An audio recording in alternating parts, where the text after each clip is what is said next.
Hey guys, what's going on? Dr. Colin Zhu. I'm here on location at Neon Tiger here in Charleston, South Carolina, and I'm going to be interviewing John Adamson about why he founded Neon Tiger, what is the story behind the food and the movement that he's trying to impact the community with, and we're going to take a quick bite as well. So you don't want to miss this, and let's get inside.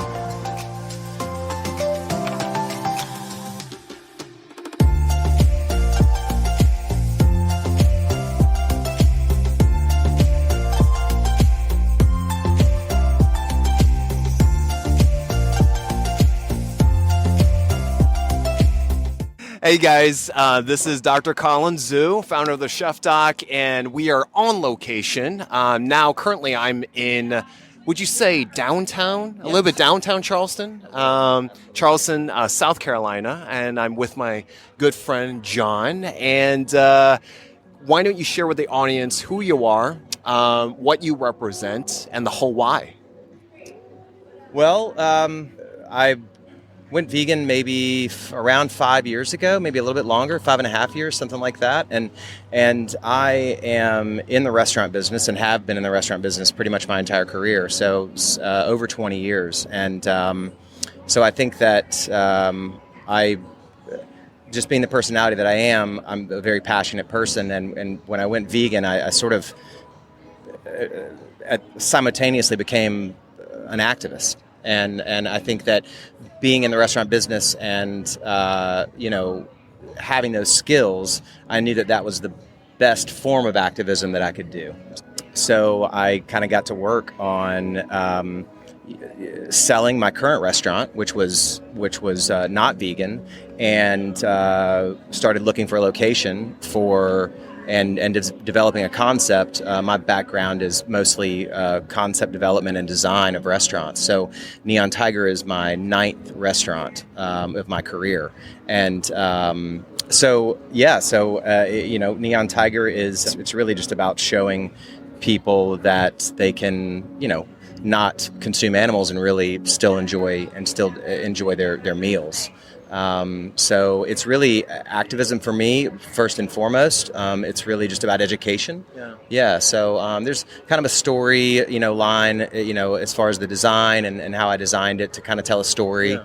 But let's talk about the roots a little bit. So did you grow up vegetarian or vegan growing up as a kid? Not at all. No, definitely not. I was always a bit of a picky eater, I would say, as far as that's concerned. But I think that, kind of looking back, I feel like I was always, maybe I subconsciously knew that I wasn't supposed to be eating animals. It was never something that I loved. But it was something that I think that, society, kind of made me feel like it was something I needed to do, So no, absolutely not. In fact, I would say that no one ever even had a conversation with me about it. I actually have to thank social media for turning me on, to at least the algorithms that eventually, that eventually got me to the right place, that showed me the truth, So, and what was that light bulb moment for you? What did it for you? I can remember. I think that we all suffer from cognitive dissonance. But I can remember, it being kind of a slow.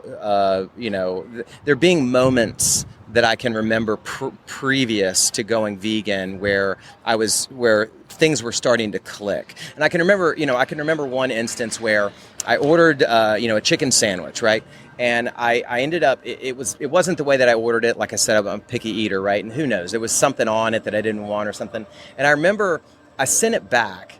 And when I did, it clicked that was a life that was not even going to be consumed, right? It was for absolutely nothing, And I think that was a big moment for me. And it wasn't even the moment that I went vegan, but that was certainly a big shift and a big move in if we imagine that it's a game of chutes and ladders, It was a ladder for me, and I advanced really far in the maze, and then finally escaped, the matrix, as I say, and we say, or the maze that they put us in. And I think that was through Instagram, and I was following an Instagram account that was called Goats of Anarchy, and she's a lady up in New Jersey that started a sanctuary for goats that were special needs goats. So in getting to know all these goats, I quickly realized that they were no different than us in any way that mattered at all. And that was when I was like, whoa, I can't, this no more. And like that was it. That was it. I mean, it was throw everything away in the fridge, it was done. Done. That's amazing. Yeah. It's funny you say that, because I just recently watched a TED Talk, and he offered a different perspective in terms of animals and climate change, and how that cognitive dissonance you're saying about how we don't associate, we have our own suffering, right? Individuals and human beings, but we don't equate that to quote unquote lower beings and identify them as having a form of suffering, right? And he expressed this example of if you go to a farm, and kind of like a farm sanctuary, and he went to a farm, and this farm had 2 chickens, and they each had a name, and he was very surprised on why would they have a name? And he observed that they had really 2 different personalities. And so he was able to get to a certain level where, there is a certain level of suffering, right? And there's been a lot of science and data that shows that even different forms of seafood actually have ways to be able to express pain and suffering, where we maybe are conditioned to think they're just another being, and they don't actually have feelings or emotions, or be able to actually emote pain, or actually go through and experience pain.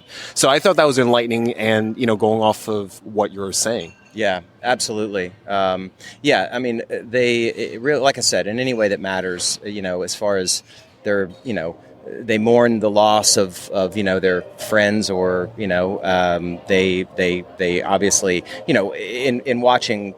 Getting to know all these goats, and it's funny you say by name, which I did as well.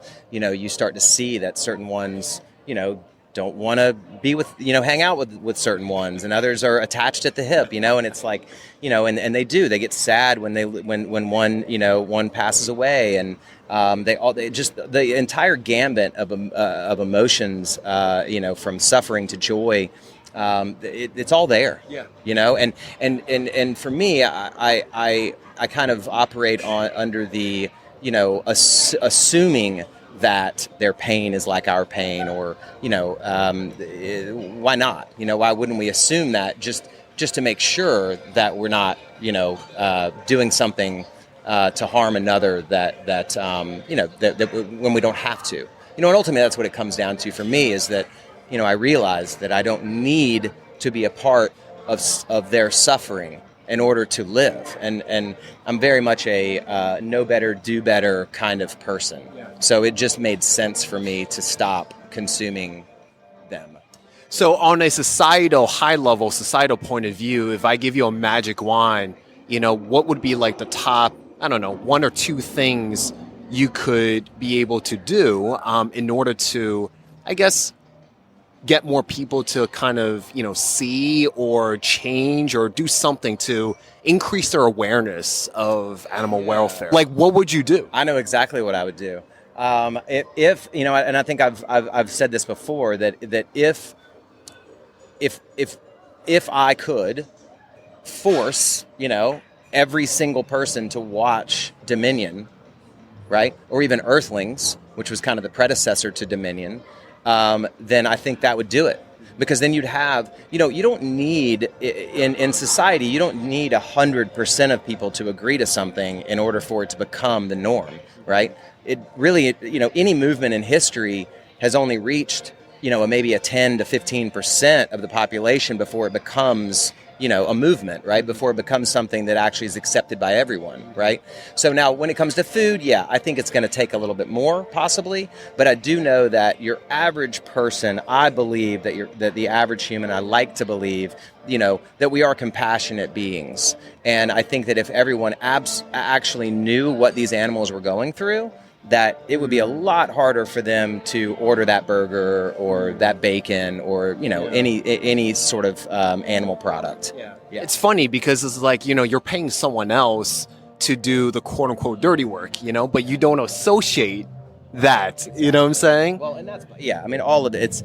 It's very convenient, for those corporations that are profiting from this suffering, and it's there's so many things that are stacked against the movement, right? I mean, just I'm sitting here looking at a billboard across the way, and it's for who even knows what it's for.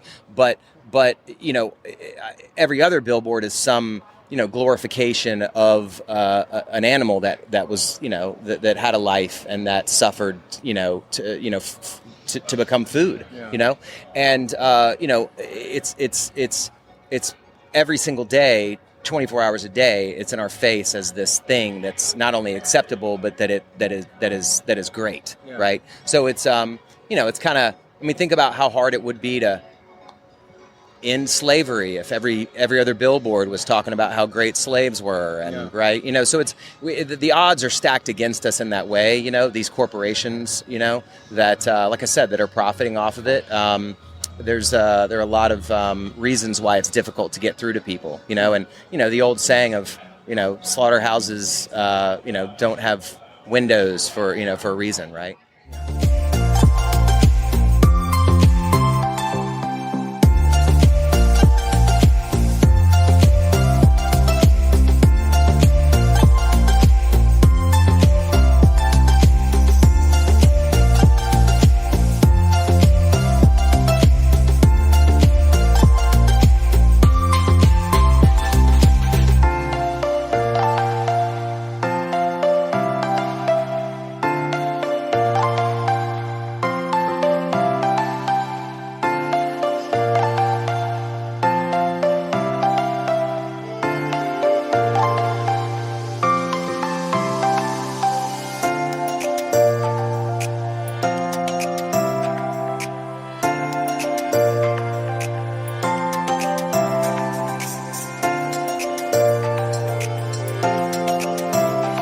So shifting gears a little bit, being that we're in Charleston from a culinary standpoint, what has been, I guess, the challenges, if you can share some light of like the plant-based / vegan movement, if any, in this area, and what have been the challenges in terms of opening this restaurant? Well, naturally, just from a time standpoint, that there was, I believe the lease. When I found this place, I signed the lease in 2019, and finally June of 2019, and finally had to open in July of 2020, which is over a year, because we were delayed because of all the things that were going on in the world at that time. So that was the biggest challenge. But as far as a challenge from being vegan, I've gotten a lot less pushback, than I would have thought. I think that naturally, as when you're an activist, you kind of are on the defensive a little bit, because you're just used to, I don't know, criticism, online or from whoever it is, and I got a lot more of that in the past. I think that. Maybe a lot of that was because I did own restaurants and was even an activist while I still owned those restaurants, because I was in the process of getting rid of them, but I wasn't going to waste a second trying to speak up for the animals, So, I would say that being in, the nice thing about being in a town, first and foremost, when I went vegan, I think, I mentioned this to you before, that my first instinct was to get out of this town, right? To get out of a small town. But then my next thought was, no, I need to be here. I'm here for a reason. I need to bring this, movement, to Charleston, right? I need to share it. And because there really wasn't much going on as far as, there was only one other vegan restaurant in town, and it wasn't really a full-on, it was more of a cafe. It wasn't a full-on experience. So, it's really been very well received. I mean, we won Best New Restaurant in Charleston our first year, which is like really an honor. Yeah. And we're even up for best restaurant in Charleston this year in the annual voting. So with 5 other establishments that are all very well respected. So I think. Congrats. Thank you. But a lot of that is the passion of vegans as well, right? And I think that it's a real amenity to have something like this in Charleston, and really in any city, to have this food would be really very appreciated as a vegan. We were talking a little bit. What do you think that does for the community? Like the impact of having something like this, for people that, didn't have options or are curious or wanting to transition or just want to incorporate, what do you think this brings for them? I think the biggest thing I would say would be that it gives vegans a place to bring non-vegans. I would say that that's probably the biggest advantage, because every vegan, I would say every vegan, I can't say that, but I think that the majority of vegans are very passionate about veganism, especially if they're vegan for the animals. And I think that having a place, especially like Neon Tiger, where we don't scream vegan, it doesn't really, you'd have to really look to know that it's vegan. Nothing on our menu there's no quotes around pepperoni or chicken. It's all, if you were to come in and not know anything, you would think that you were eating animals when you eat here, So I'm sure there have been many, many, many people that have come in and eaten here and not realized that they ate at a vegan restaurant, which I don't like, because I want people to know. So, but I think that you want people to kind of experience it for themselves, and have that first impression, because we were talking about how certain words, just connotate, and you don't want them. That's a challenge to kind of hurdle over. You know what I'm saying? Yeah, it is. And so at first, I remember thinking that I was going to have vegan, on the outside, on the outside of the exterior, I wanted to have like vegan AF or something written like in graffiti or something. But I think that it's much more impactful. I think that would actually make some people not come in, right? And then I believe it's much more impactful if you can, consume, the food, really love it, and then afterwards find out that it's vegan. And so I've actually been messing around with this idea of like fortune cookies, that maybe at the end of your meal you get and you open up and it's, it says thanks for eating vegan, and maybe it has a fact on the back that kind of... It's a great idea. Awareness, something about the amount of water. It's like a pleasant surprise. Yeah, absolutely, but something that makes sure that nobody comes in and leaves without knowing that they just ate, that they ate a vegan meal. Yeah. So yeah, but I would say that that's the biggest advantage, is having a place for vegans to kind of introduce non-vegans, and also having a place where, vegans that, depending on your passion and your commitment to veganism and the movement, a lot of vegans, will not go to a place that isn't 100% vegan. So I think, giving those people an option of a place to come and to feel good about where they're going to eat and spend their money is kind of priceless for that demographic. Yeah. What is the most popular meal dish, from a customer standpoint, and what is your personal favorite on the menu? All right.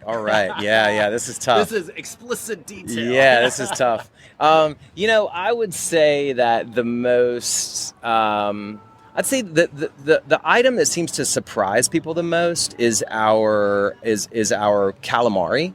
So we do a mushroom calamari, and gluten-free as well, which is kind of a nice bonus. But that really surprises people, how good it is and how close it really is to calamari, But I'd say our crab cakes as well, which we do with hearts of palm, are really popular. Our mac and cheese is very popular. Our pizza is fantastic. And when I went vegan, to answer the question about what my favorite, item is, one of the things when I went vegan, I remember there were probably 4 or 5 things where I was like, oh man, well, I'll never have that again, And come to find out, 5 years later, I've had all those things, and they're all equally as good, if not better, than what I was scared that I was going to have to give up, Being vegan is, as you know, very easy, but especially nowadays, But a pepperoni pizza, man. Like I was like, because I loved pepperoni pizza, you know, and so to be able to have that and it to be indistinguishable from pepperoni pizza is like mind blowing. I'm from New Jersey, New York area, so pizza means a lot to us. You're taking a pizza. You're taking a pizza with you for sure. I know you're gonna eat a lot of food tonight, but you're definitely taking a pizza with you. All right. So for those that want to drop by the restaurant, reach out to you, look you online. What's the best way to go for them to come? Well, we do reservations on Open Table. So that's the best way to ensure that you're going to get a table. We didn't do reservations in the beginning, and we actually had people that were driving 3-4 hours away to come eat, and they would get here and wouldn't be able to eat. So we finally were like, we can't have that happening. So we started doing reservations, which has been great. We can manage service a lot better that way. But yeah, I mean, we're open lunch now, finally open during lunch. It's been so hard to find employees and all throughout all this craziness. But we're now open during the weekdays for lunch from 11 to 2. And then we're open, we're closed on Mondays, all day Monday, but every other day we're open for dinner from 5 to 10. Yeah. Yeah. Any last words for people that are still on the fence, still a bit curious about incorporating more, vegan or plant-based meals and food into their lifestyle? Just do it. Like, just make the commitment. Say, I'm not doing this anymore. Dive in. Don't say you're going to do it tomorrow or, think you're going to slowly do it or transition. Just make the commitment. Make the commitment to the animals. And you will stick with it. If you make the commitment to the animals, don't make it to yourself, because we will inevitably, we don't, not to say we don't care about ourselves enough, right? But it's much easier to care about someone else than it is about ourselves, I think. And I think if you make that commitment to go vegan for the animals, that you will never go back. And I promise that you will enjoy eating more than you ever have, because you're going to take the time to find those alternatives, right? I can't tell you how many things I eat now that I never ate before I was vegan. And I'm so happy that I made myself do it, because I would have never experienced these flavors and these different, and simple things, lentils, right? Lentils all day. Chickpeas, just things that I never realized. Tofu. God, I love it, right? Like things like that I just never would have thought to do. But if you're doing it for the animals, it's easy. Yeah. At least it was for me. Yeah. Yeah. John, thank you so much. I wish you so much success, man. Yeah, man. Thank you so much. Guys, check out Neon Tiger here in Charleston, and grab a bite, grab a good meal, and if you get a chance to bump into this guy, have a chat, and we'll see you guys on the next video.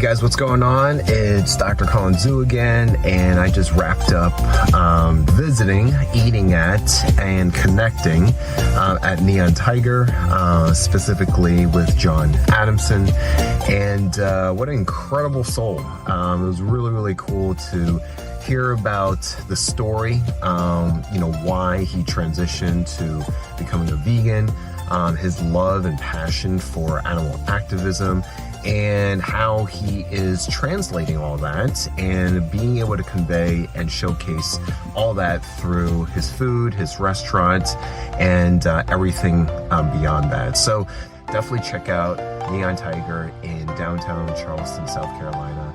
And thanks so much for watching, and we're going to move on to the next video, and I'll see you then. All right, take care.